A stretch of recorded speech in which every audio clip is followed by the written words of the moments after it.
extracting wisdom from compromised eldership, reclaiming the matriarch. In indigenous societies, matriarchs were more than leaders, they were life givers, healers, and protectors of cultural wisdom. Through oral traditions, ceremony, and lived experience, they guided generations with compassion and integrity. But colonization violently disrupted this matriarchal blueprint, replacing it with patriarchal hierarchies and religious doctrines that silenced the sacred feminine. Today, many of our elders, though deeply loved, speak from a worldview shaped by colonized systems. Their wisdom is present but often wrapped in the language of survival rather than sovereignty. Subscribe to this channel to learn how we can lovingly honor our elders while reclaiming the matriarchal wisdom that was almost lost. The conflict lies in the clash of context between elders and youth, rooted in the systems that reshaped their worldview. Patriarchy and religion's role.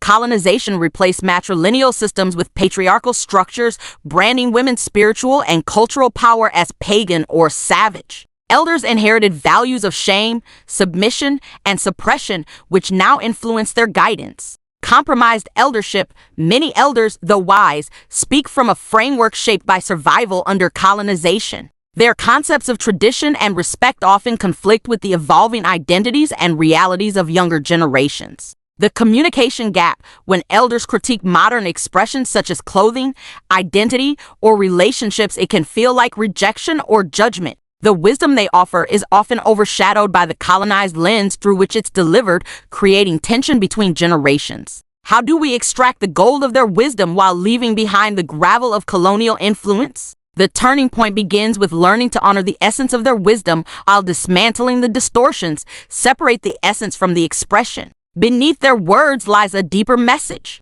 When an elder says, "That's not how we were raised," they may be expressing values of dignity, safety, or ancestral pride, not rejecting your identity. Practice compassionate translation. Reframe their critiques as acts of love and protection. Translate their wisdom into terms that resonate with today's realities, creating a bridge between generations. Name the systems that shaped them by respectfully naming how colonization, religion, and patriarchy shape their views. We can liberate the dialogue from invisible constraints while maintaining respect. Honor the ancestral matriarchs.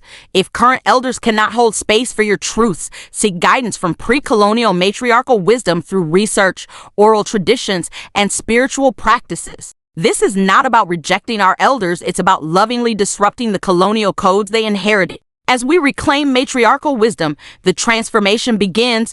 Intergenerational healing, storytelling, shared ceremonies, and intentional listening create spaces for elders and youth to exchange truths and rebuild trust. New models of eldership. Younger generations begin modeling decolonized eldership wisdom without judgment, guidance without domination, and tradition with evolution. Cultural resurgence. By embracing matriarchal leadership, we restore balance to our communities where women's voices are central and sacred once again. This process honors the past while forging a future rooted in truth and sovereignty. The reclamation of identity for American Indian women misclassified by paper genocide is incomplete without reclaiming the role of the matriarch. To do so, we must redefine eldership not by discarding the elders who raised us, but by extracting their wisdom and liberating it from colonial distortion. Let us become the translators, the bridges, and the matriarchs we were always meant to be. Subscribe to this channel and like this post to join the movement of healing and reclamation.